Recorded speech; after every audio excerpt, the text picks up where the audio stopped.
छत्रपती संभाजीनगर जिल्हा परिषदेच्या सभापतींनी स्वतःचं मानधन लेकरांच्या भल्यासाठी दान केले असंच म्हणावं लागणार आहे. कारण सभापती सचिन गरड यांनी सभेमध्येच घोषणा केली की माझं जे काही मानधन मला मिळणार आहे तर ते लेकरांच्या भवितव्यासाठी किंवा त्यांच्या भल्यासाठी देण्यात यावं. खूप सुंदर उपक्रम म्हणावा लागेल किंवा तुमचा निर्णय म्हणावा लागेल की तुम्ही तुमचं जेवढंही मानधन तुम्हाला मिळणार आहे शासनाकडून ते लेकरांच्या भल्यासाठी तुम्ही वापरणार आहात. काय भावना?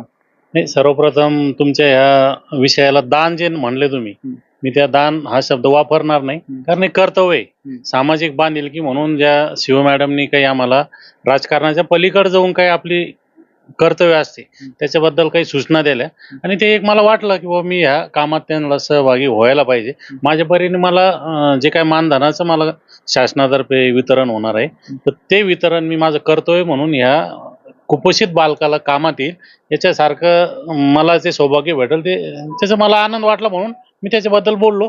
आणि मी माझ्यासहित जसे 63 मेंबर आहे किंवा अजून पदाधिकारी आहे तर सगळ्यांना आव्हान करतो की अशा चांगल्या कामासाठी सगळ्यांनी पुढे आलं तर आपल्या कुपोषणाचा जो टक्का आहे तो नक्कीच याच्यातून कमी होईल आणि आपल्या इथं सुदृढ बालक बनलं. बरं, पण ते मानधन तुमचं जे तुम्ही देणार आहात तर ते कसं उपयोगी येणार किंवा कुठं कुठं ते वापरला नेमकं? नाही, आता शिव मॅडमनी काय सूचना केल्या त्यांची काही संकल्पना असेल, काही त्यांचं पॅरामीटर ठरलं असेल की बाबा ह्या लोकांना मदत करण्यासाठी एखादी संस्था एखादं काय नियोजन केलं असेल तर मी त्या नियोजनात त्यांना माझं मानधन त्यांच्या हातात किंवा त्यांच्या नियोजनात सहभागी करील. त्या पुढे ते त्याच्या पद्धतीने जे काय जिल्हाभर आपल्याला हे राबवायचं आहे ते काम येईल कुठंतरी. बरं, पण शासनही प्रयत्न करतंय, स्वतःच्या पातळीवर ते देखील खर्च करतायत, ते कुठे कमी पडत नाहीत, मग तुम्ही हा निर्णय घेताय?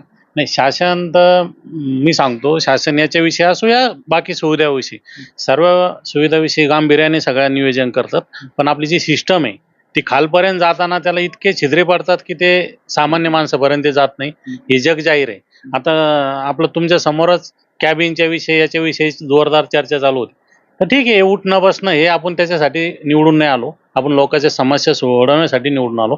आणि जो आपल्या कायद्याने अधिकार दिला आहे सभागृहाचा बसण्याचा कॅबिनचा तो नक्कीच अध्यक्ष म्हणून सर्वांना ते न्याय देत आहे. येणाऱ्या काळात पण आम्ही प्रस्ताव पाठवला, ते जरा झालं तर ते 100% सगळ्याला कॅबिन भेटेल हा एक उदाहरण होतं. पण त्या कॅबिन आणि सभागृहाच्या खुर्चीच्या याच्या पुढे जाऊन आपली एक बांधिलकी आहे, ती सामाजिक बांधिलकी एकट्याने करून जमणार नाही.